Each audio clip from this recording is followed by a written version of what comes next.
Hey everyone, welcome to the channel. So in this video, I am going to explain you the concept of national income determination. Now so far we have understood the Keynes model. Keynes model के according equilibrium आता है when aggregate supply is equal to aggregate demand. ये हमने effective demand की theory में पढ़ लिया है. Now we want to see कि equilibrium level पे कितना national income attain होता है. How can we determine the national income at the equilibrium level? Right. So under the Keynes theory first of all investment को autonomous investment लेते हैं. I have explain you in the video of the investment also कि there are two types of investments. First is the induced investment, second is the autonomous investment. Do go and watch that video. So in the induced investment basically income पे depend करती है, लेकिन Keynes theory में हम autonomous investment को लेते हैं. That means according to Keynes ये जो इन्वेस्टमेंट है ये नेशनल इनकम पे डिपेंड नहीं करती. इन्वेस्टमेंट हमारी ऑटोनॉमस है, यानी कि ये फिक्स रहेगी. Right. So now here we are going to understand the national income determination in a two sector economy. अभी हम सिर्फ दो सेक्टर्स को ले रहे हैं for the sake of simplicity. Further on we will keep on increasing the sectors.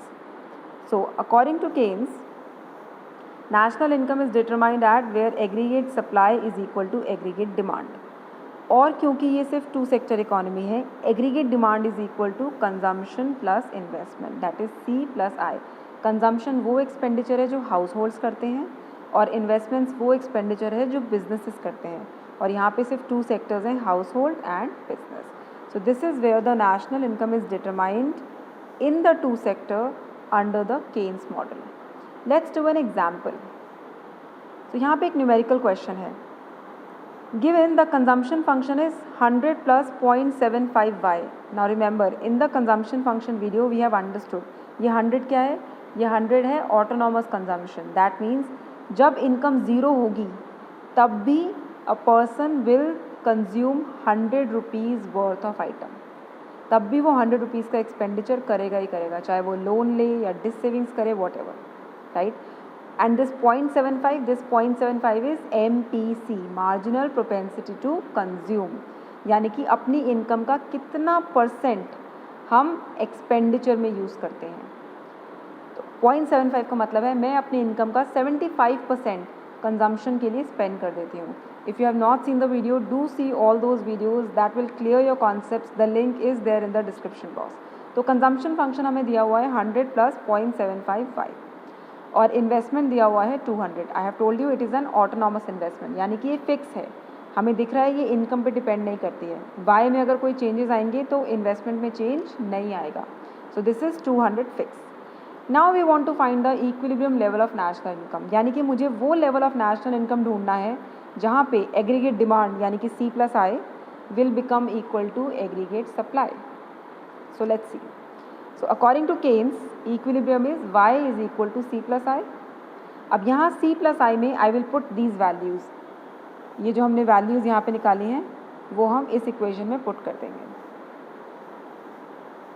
So y is equal to 100 plus 0.75y plus 200. मैंने दोनों c और i की values को यहाँ पे put कर दिया. अब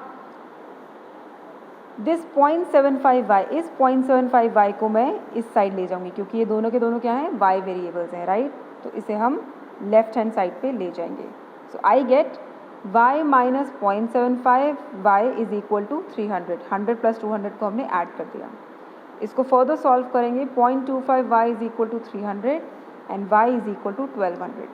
अब इसका मतलब क्या है? इसका मतलब है अगर इकोनॉमी में सप्लाई 1200 रुपीज़ की होगी. रिमेंबर हम यहाँ पे एक्सपेंडिचर की टर्म्स में बात कर रहे हैं. Right. We are not talking in terms of units, we are talking in terms of rupees. तो अगर हमारा सप्लाई 1200 रुपीज़ का है और सी की वैल्यू है 100 प्लस 0.75y और इन्वेस्टमेंट 200 है तो हमारा नेशनल इनकम इक्विलिब्रियम हो जाएगा. तो यहाँ पे aggregate supply will be equal to aggregate demand. This is called equilibrium level of national income. ये हमने ऐसे कैलकुलेट किया है. Let's see the graphical representation. इसे ग्राफ पे कैसे रिप्रेजेंट करेंगे? So here I have X axis and Y axis. Y axis पे हम कंजम्पशन, इन्वेस्टमेंट, डिमांड, इन सब चीज़ों को दिखाते हैं और एक्स एक्सिस पे हम नेशनल इनकम को दिखाते हैं. सबसे पहले I will draw the aggregate supply curve. Aggregate supply ये एक 45 डिग्री स्ट्रेट लाइन होती है, because aggregate supply is constantly increasing with national income. As you remember, मैंने आपको प्रीवियस वीडियोज़ में एक्सप्लेन किया था, according to the Keynes theory किसी कंट्री का एम्प्लॉयमेंट या आउटपुट ह्यूजली डिपेंड करता है डिमांड पे, सप्लाई पे डिपेंड नहीं करता। Remember, in the effective demand theory cane said कि ये डिमांड ही है जो डिसाइड करेगी कि एक इकोनॉमी में कितना आउटपुट प्रोड्यूस होगा। सो एग्रीगेट सप्लाई को हम कॉन्स्टेंटली इंक्रीजिंग मानते हैं, right. The idea is to find the aggregate demand. हमें एक्चुअली में एडी कर्व चाहिए जो कि इक्विलिब्रियम लेवल को इन्फ्लुएंस करेगा। सो लेट्स सी, हमें पता है we are starting the two sector economy, so aggregate demand is C plus I। तो हमें पहले इन्वेस्टमेंट कर्व ड्रॉ करना है, फिर हमें कंजम्पशन कर्व ड्रॉ करना है, फिर हम उन दोनों कर्व्स को ऐड कर देंगे, हमारे पास एग्रीगेट डिमांड कर्व आ जाएगा।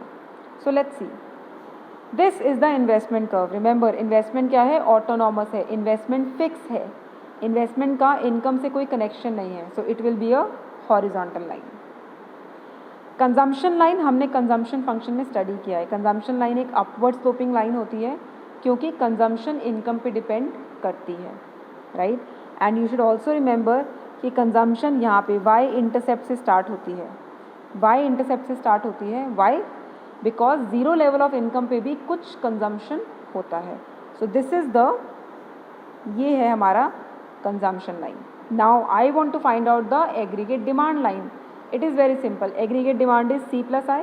तो मेरे सामने कंजम्पशन लाइन भी है, मेरे सामने इन्वेस्टमेंट लाइन भी है। I have to simply add them और ये आ जाएगी हमारे पास एग्रीगेट डिमांड लाइन।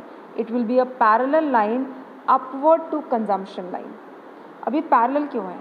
ये पैरेलल इसलिए है क्योंकि इन दोनों के बीच का जो डिस्टेंस है वो क्या है? दैट इज़ इन्वेस्टमेंट, और इन्वेस्टमेंट कांस्टेंट है।